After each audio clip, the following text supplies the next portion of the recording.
ফটোট্রপিন ভূমিকা।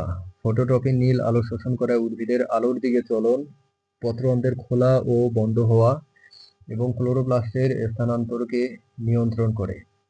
Phototropin absorbs blue light and controls the movement of plants toward light, the opening and closing of stomata, and the movement of chloroplast.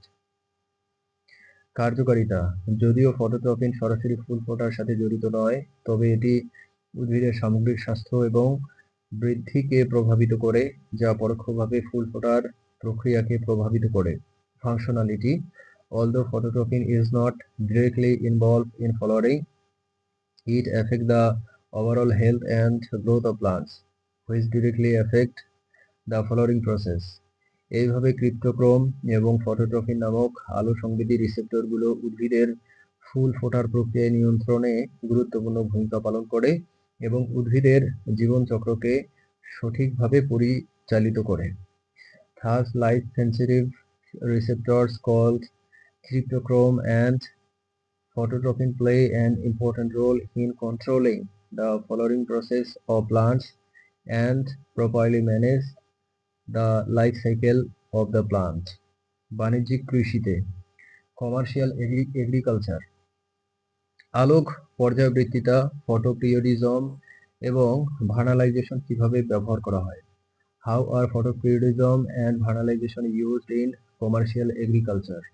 বাণিজ্যিক কৃষিতে আলোক পর্যায়বৃত্তিতা এবং vernalisation বিভিন্ন উপায়ে ব্যবহার করা হয়।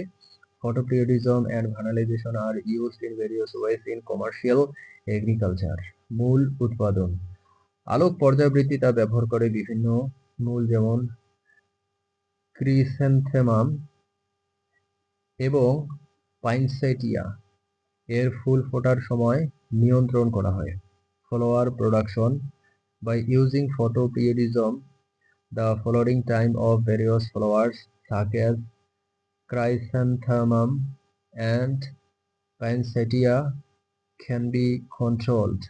কৃত্রিম আলো ব্যবহার করে দিনের দৈর্ঘ্য পরিবর্তন করে সারা বছর ফুল উৎপাদন করা সম্ভব। It is possible to produce flowers throughout the year by changing the length of the day using artificial light. শস্য উৎপাদন।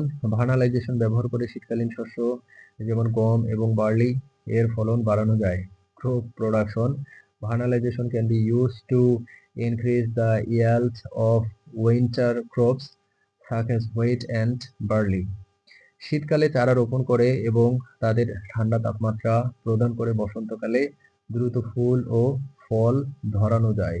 By planting seedlings in winter and providing them with cold temperatures, flowers and fruits can be harvested quickly in spring.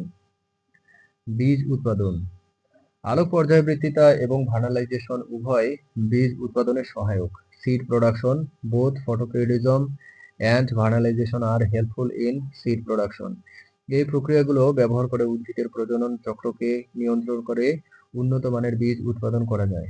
By controlling the reproductive cycle of plants using this process, high quality seeds can be produced. ফসল পরিকল্পনা। কৃষকরা আলোক পর্যায়বৃত্তিতা এবং ভার্নালাইজেশনের জ্ঞান ব্যবহার করে তাদের ফসল পরিকল্পনা আরও কার্যকরী করতে পারেন। Crop planning.